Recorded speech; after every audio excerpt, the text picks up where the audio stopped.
Namaste, good morning, welcome to the class. Today we will be looking at one of the most important areas of dance that you are directly connected is media and the classical dance. You know how important it is for you all in today's world, and let's look in how the relation between media and classical dance has developed over the years.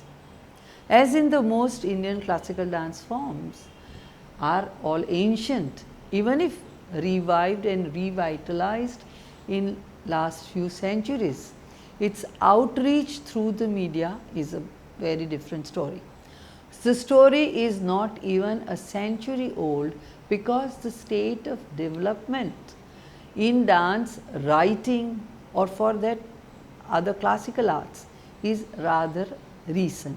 And what we are talking of dance writing is not the texts of dance, because we have Natya Shastra from 2000 years old, but what we are thinking and what we are looking at is the modern and contemporary, not texts but descriptions and books on dance as written in the newspapers and now in all modern gadgets. So, the earliest written record that are accounts are of foreigners as late or as early in 1880s and beginning of 1900. Those who came to India as cursory or informed travelers, and they neither had specific exposure or a deep understanding of Indian classical dance or music for that matter. There were the turn of the century travelers who were either enamored of things Indian or hated it outright, often dubbing Indian customs as primitive or its manifestation immaterial. The land of the cobra enticed these foreign travelers, writers, and much was made of their deep and abiding interest in things Indian. This school of writing and the style was seen in early writing on the late 19th century and early 20th. Without naming anyone as an individual, most of these foreigners justified India or its colony as an outdated culture, though age-old practices had nothing to do with their modern sensibilities. This trend continued till 1920s, when real dancers started coming to India and made more meaningful interpretations of the Indian dance. Among these was one Victor Dandry, renowned Russian ballet artist, husband of no less, of course you guessed, prima ballerina like Anna Pavlova. He lamented in 1922, there are no schools of dancing in India, and what we see in our visit are stray references of Notch. Such was the dance scenario just 90 years ago. From then on to now, so much has happened, and this module will survey main milestones. The Pavlovas were followed by American couple Ruth and Dennis and Ted Sean, who were on an extended tour of Indochina, as the entire region was dubbed then. They halted in India for a few years. A ship travel and large group necessitated a far slower pace. Ted and Ruth not only saw but learned small pieces with which they regaled dance audiences back home. Marwari dance, peacock dance, cobra dance.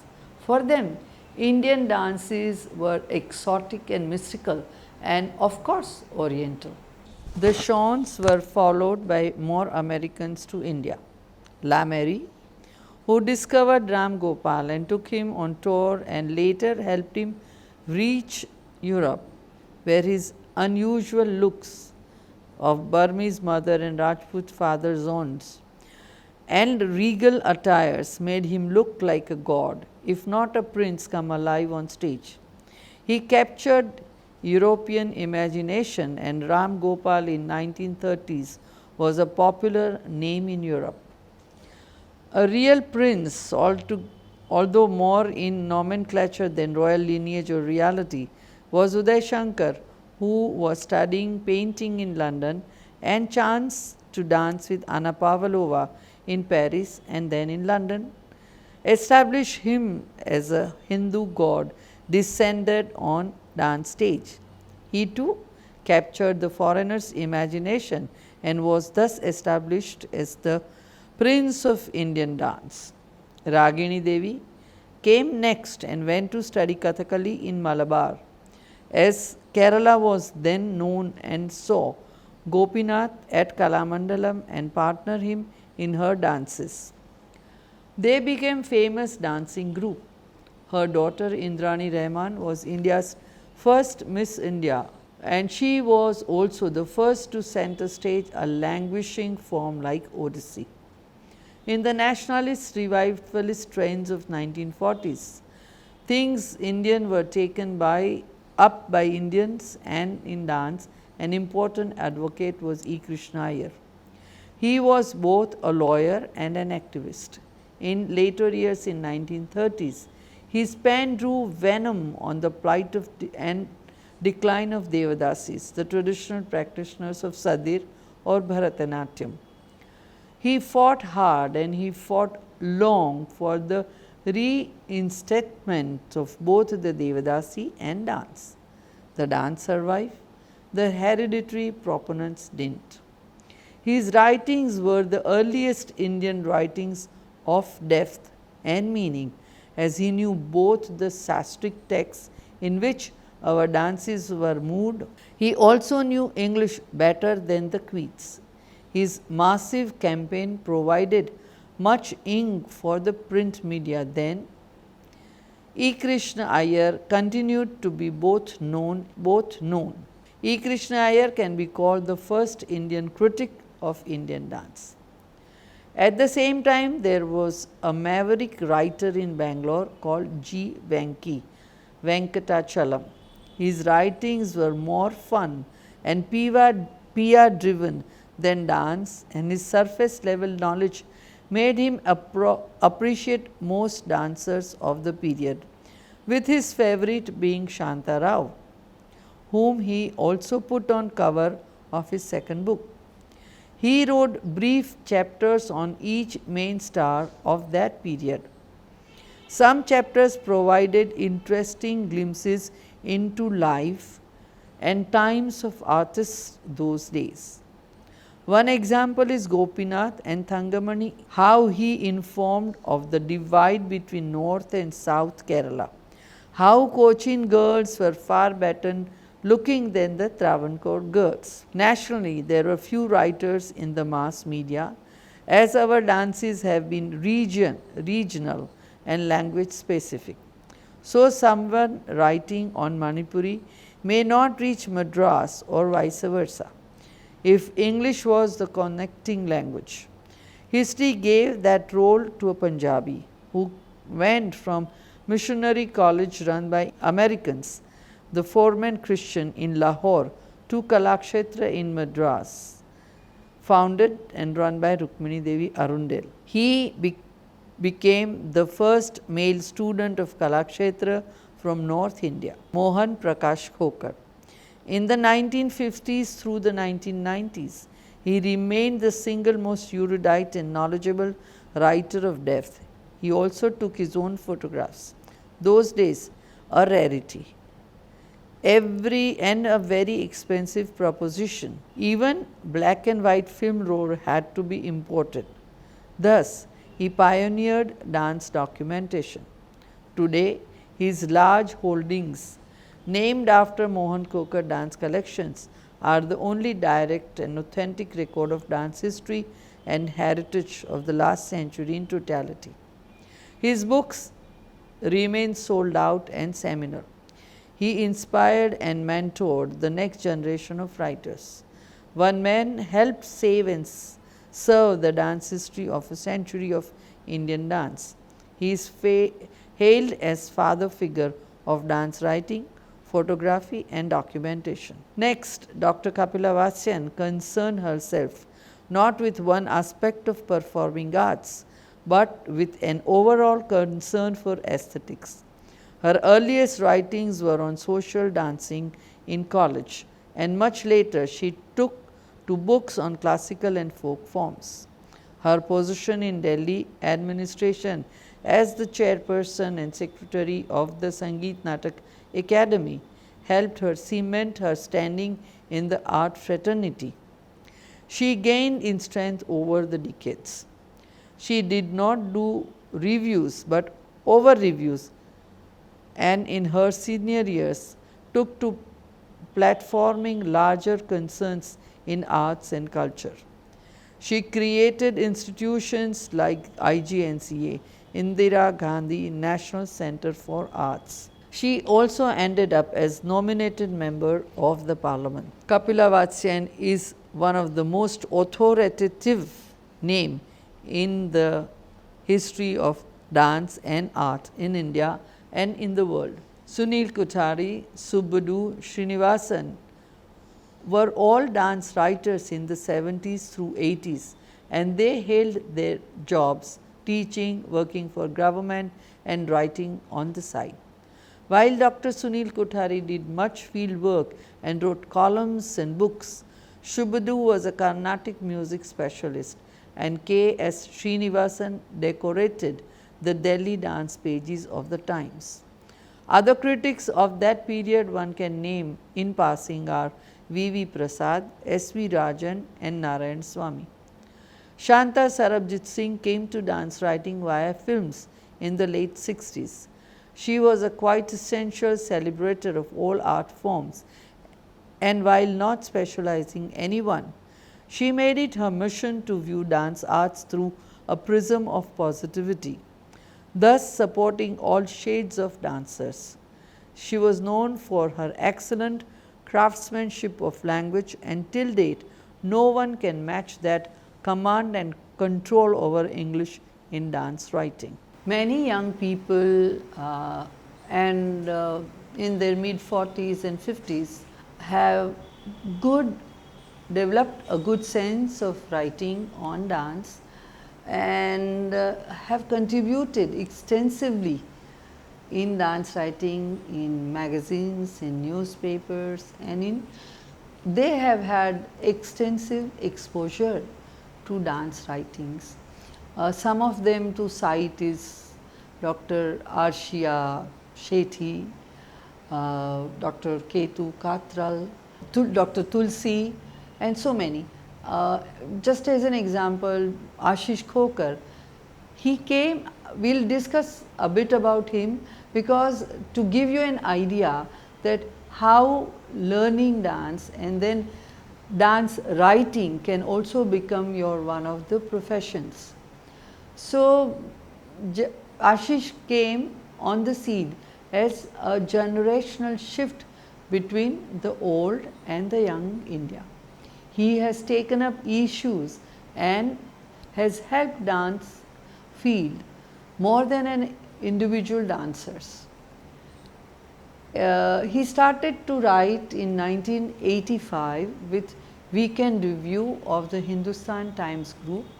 He wrote freelance columns on the dance for the week in Delhi, and before that and after that he was made the dance critic of the Times of India. He was only 29 of age, and since then has written many books on dance and arts and culture, dance and biographies, and has the longest running dance column on the internet. Also, he edits and publishes, the Attendance since 1999. Tapachi Chaudhary from Kolkata was a student of Guru Gopinath, and she undertook the role of dance writing in Kolkata after senior N.K. Sri Shivashankaran started teaching and later left the city. Gauri Ramnarayan of Chennai wrote on music, dance theatre, films and literature. She showed style and substance and also shows strength of conviction. Nandini Ramani wrote for few years for the Hindu. Rupa Shrikantnath shows spunk and style, and now we have many writers who decorate the Chennai season in December when dance is on. The main cities where a variety of dance activities took place like Bombay.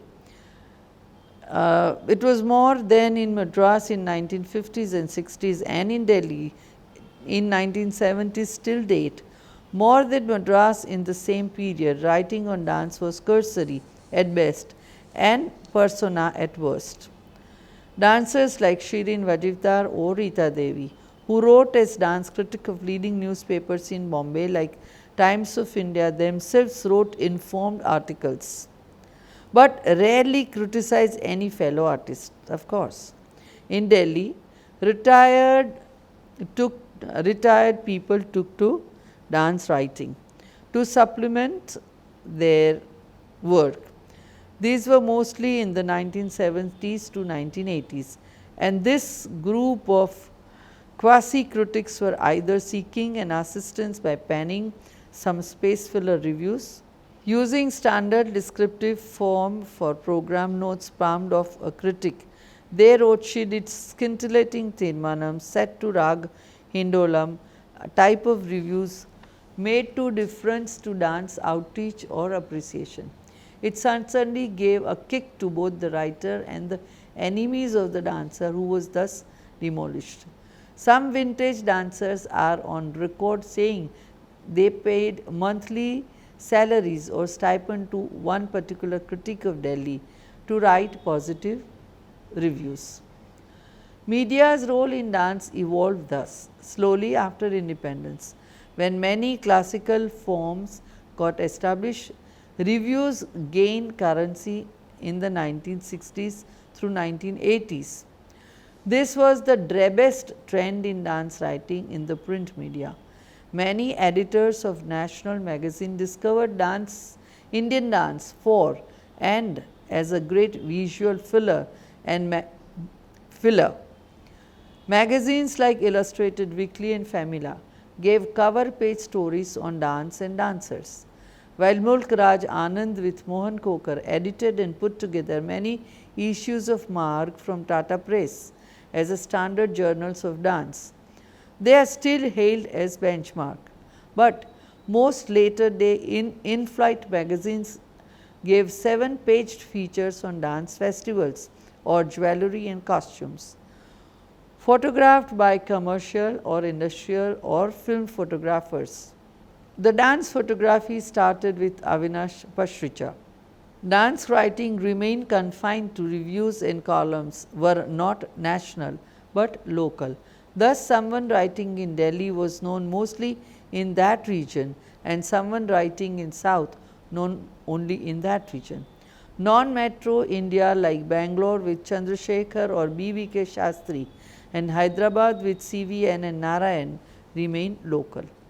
Even Madras writers who knew only Carnatic music and mathematics and Bharatanatyam and Bhagamat Mela were not in national radar because they did not know much about any other form, say Kathak or Chau or Manipuri or Rof or Gidda or any other folk form.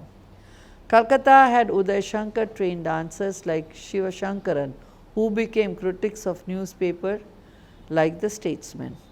In the 1990s, a new set of generalists came to fore, who neither knew an art form or the subject, but had either an assured place in society by virtue of situation in life. They knew not much, but their connections assured places on committees that mattered, and influence was peddled. In 80s in Delhi, few dance interested youngsters took to dance writing, but did not last long. They branched off to other disciplines. In 1990s, saw the age of journalists became the age of generalist, One person could write on how to make dhokla with as much as ease as how to do bhangra. By 2000, except for a few regional newspapers, which not much circulation to boast of, had given dance reviews a go by, maintaining that classical dances did not concern the masses. Fashion and food did, finance and films did. This trend led to total demise of reviews, and the few who wrote just filled half-page spaces to remain afloat and help the paper remain relevant. Dance portals were the next step of evolution, and certain active sites showed potential. Originally, some were on enlarged version of address book and telephone numbers, with few established names as columnists who gave it eminence, depth and substance. It soon declined to drivel and personal columns. Anything went in and there was no quality, content or check. Editors were generalists and knew no dance heritage or history. So, any content was being put up under the garb of being open and democratic. Such sites were rather South-centric in content, approach and attitude. Strangely, in absence of any other dance portal, one lone ranger from Madras became important because everyone had a platform for free and most dancers desired and got publicity. No dance portal was set up from East to West India. North India boasted of one musician who started a reasonable art portal, but lack of content upgrade again made it a posting for ads and promotional bios. Now, in this age of internet, everyone can write their own blogs and comment and force friends and fans to believe they and their art is the best gift to mankind. If not that, some have taken to questioning the collective wisdom of generations before and thus offered no alternate voice while stifling what little squeak could come out of such writings. 3 dance magazines, one a monthly Shruti, one a quarterly Nartanam and one an annual Attend Dance, have somehow survived and platform dance. Dancers do not buy books or magazines unless featured in them, alas. Dancers do not read much unless it is about themselves, that too in good light. A chief reason why dance has not developed as an important spokesperson of Indian dance, but foreigners still continue to be employed or posted in the few dance departments of universities of note that exist in academia. It is because native talent has not kept professional pace with professional ethics of dance writings. A critic should be respected and read and not feared and seen. In USA and Europe, a good critic comes to show quietly and sits inconspicuously, not wanting any attention or awards. Thus, such critics are valued for what they write or say. In India, the attitude is little different, and it is a lot of social mixing and mingling, and those who do not can be called antisocial or arrogant. Most Indian dance writers have no real background in either a form, subject or even language. There is no context of history, no serious research. There is little reference to Shastric knowledge or an understanding of Indian cultural tenets. In all this, the mediocrity rules larger, and the system now does not even permit dialogue or debate. 100 years ago, Indian dances were marginalized and on decline. What have we achieved in the last 100 years that we can be proud of in classical dance or its writings? In country that dines of its cultural identity, especially classical dance and music, do we have enough literature to speak for it? But there is a positive attitude in the last 10-15 years when youngsters like you all are reading, writing and understanding dance much better. As per Ashish Kokarji's view, critics have failed due to their paltry knowledge, petty politics and inflated egos. If touching feet of a critic can get good reviews, then the main question is, are those feet clean or made up of clay? Dance criticism in India lacks evidence and substance.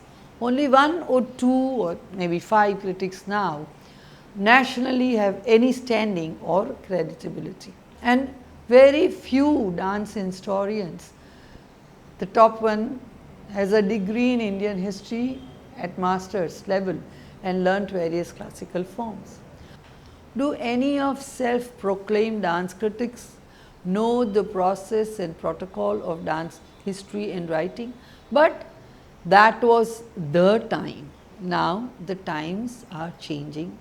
You all are very well versed in the dance styles and history and everything.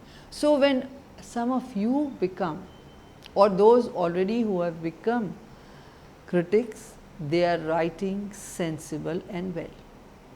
Only 1 or 2 magazines address issues related to dance. For young students of dance, there is great opportunity to become a dance writer if one works hard. One needs command over language, knowledge of the art form and clear approach. One should not give or take favors. Reputation takes years to build, but once built, it will stay and it has to continue to stay. In a country of 1 billion where we dine out of dance Nataraj identity, it is interesting situation for the student to learn the form. And so, it is a great opportunity for all of you to also become dance writers. Thank you.